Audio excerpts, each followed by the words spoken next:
bukan kunyit guys, melainkan emas.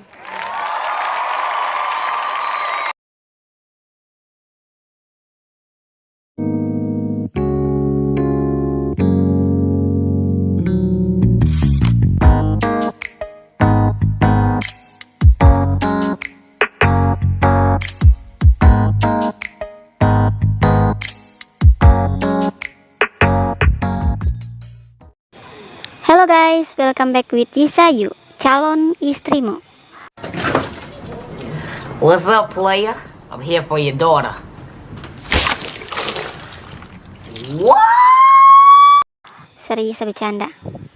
Oke, sesuai janji Yisa di video kemarin, kalau di video ini Yisa bakal cerita mengenai asal-usul dari nama Telaga Rano. Dan cerita ini berasal dari kampung halaman Yisa. Oke, cukup sudah basa-basinya. Mari kita ke ceritanya. Cerita ini dimulai dari seorang pria guys. Namanya kita sebut saja GS. Jadi pagi itu GS mau pergi ke hutan untuk berburu. Setelah sampai di hutan, GS ini lihat kalau ada seekor babi hutan yang sedang makan. Jadi perlahan-lahan GS ini mulai mendekati babi hutan itu dan mengangkat tombak yang ada di tangannya, lalu melemparkan tombak itu. Dan tombaknya GS ini tertancap tepat di perut babi hutan itu. Anehnya guys, bukannya tumbang, babi hutan ini malah lari dengan membawa tombak yang masih tertancap di perutnya. Jadi guys ini ngejar guys. Setelah sampai di tepi jurang, guys lihat kalau babi hutan tadi itu jatuh ke jurang. Mendekati perlahan-lahan ke dekat jurang, alangkah kagetnya GS ini saat dia melihat apa yang ada di dasar jurang. Ternyata ada air yang sangat besar dan indah. Jadi GS ini mencoba turun ke dasar jurang dengan mengandalkan akar-akar pohon yang ada di tebing jurang.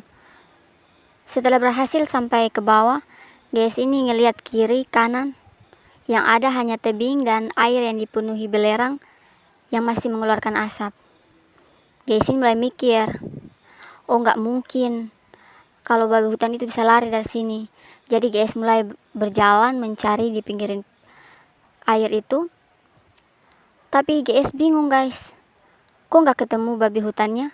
Jadi sementara berpikir, GS ini mulai berjalan lagi ke pinggiran dan dia melihat ada jejak kaki guys. Jejak kaki itu tepat di pinggiran air tadi. Tapi yang membuat nih GS ini merasa aneh, jejak kaki itu seperti masuk ke dalam air.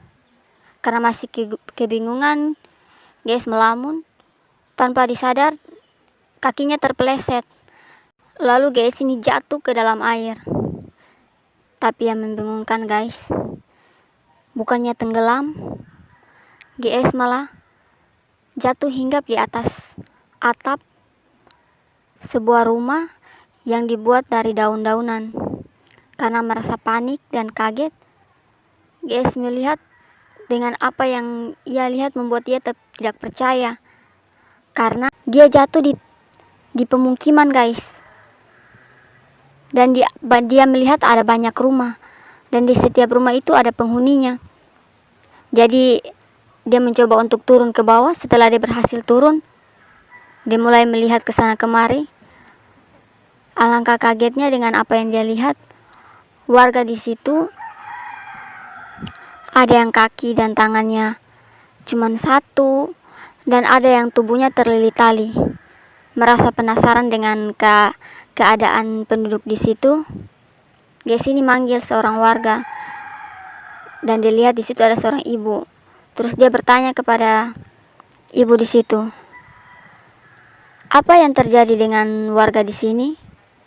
Lalu ibu itu menjawab ke GS, oh itu mereka waktu keluar untuk cari makan, mereka tiba-tiba dikejar anjing dan kaki dan tangannya itu digigit sampai ada yang putus dan ada yang cuma luka.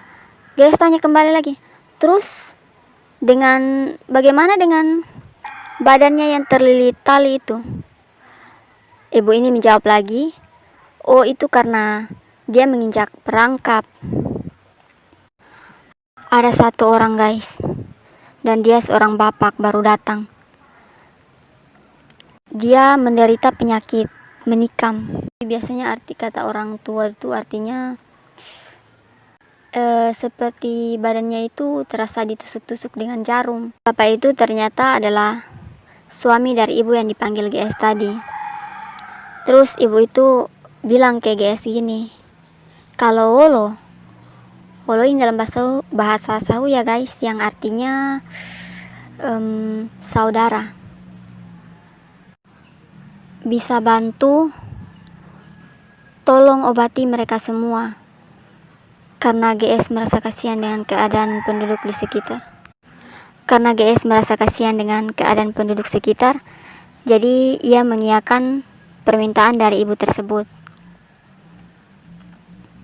Jadi dia mulai mengobati mereka satu persatu. Tapi satu orang itu guys yang membuat GS ini kaget, yaitu suami dari ibu tersebut, yang katanya tadi ia menderita penyakit menikam.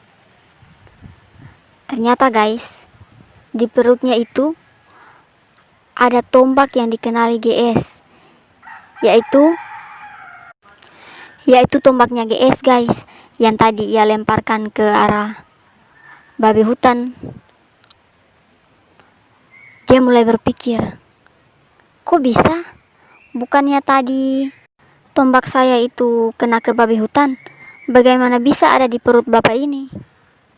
Meskipun ia penasaran dan kaget, tapi karena niatnya menolong, jadi ia mencabut tombak yang ada di perut bapak itu lalu mengobatinya.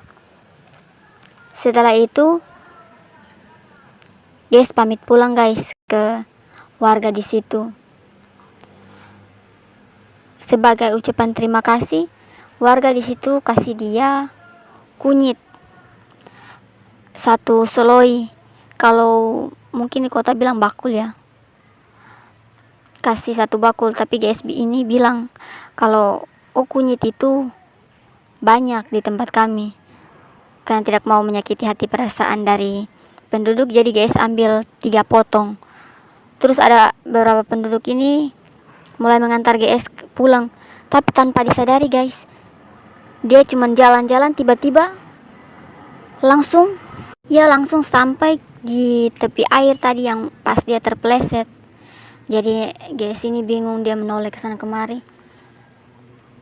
Dia udah nggak tahu jalan pulang. Bisa dibilang dia kayak nyasar gitu guys.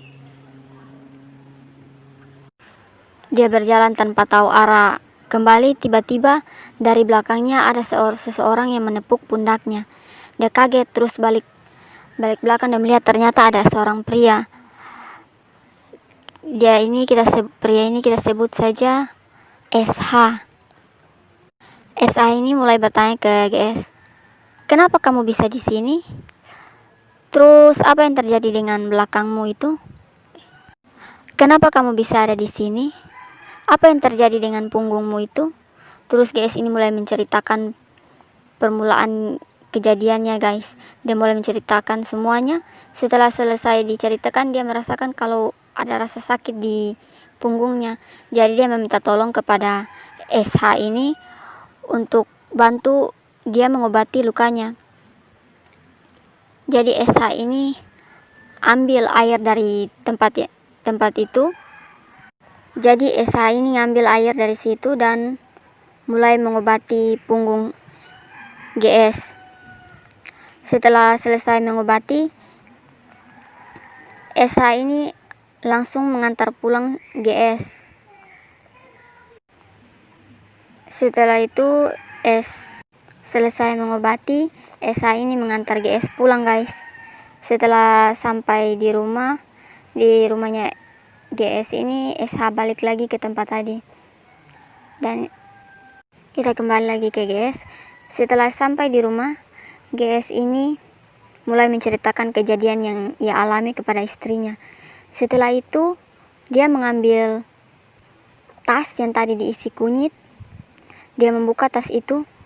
Alangkah kagetnya dia guys. Ternyata kunyit tadi itu udah berubah jadi... Ternyata kunyit yang ia ambil tadi udah berubah jadi emas guys. Jadi GS ini bilang, kalau saja saya tahu kunyit itu akan berubah jadi emas, maka saya akan mengambil semuanya.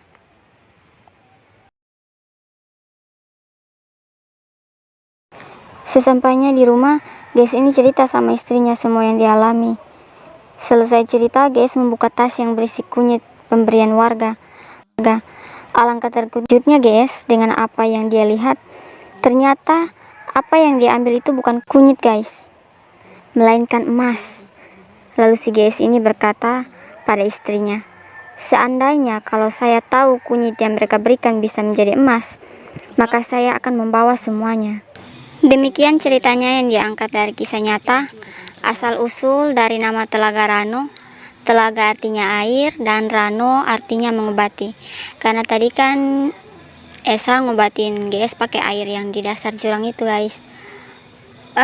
Ceritanya ini masih berlanjut ke keturunannya, cuman bagian situ Isa nggak bisa ceritain guys. Sekali lagi, cerita ini bukanlah fiksi atau khayalan dari seseorang guys. Terima kasih sudah menonton video ini. Jangan lupa untuk subscribe bagi yang belum subscribe. Komen jika ada yang ingin ditanyakan dan like. Oke guys, Sisa pamit dulu ya. Sampai jumpa di video berikutnya.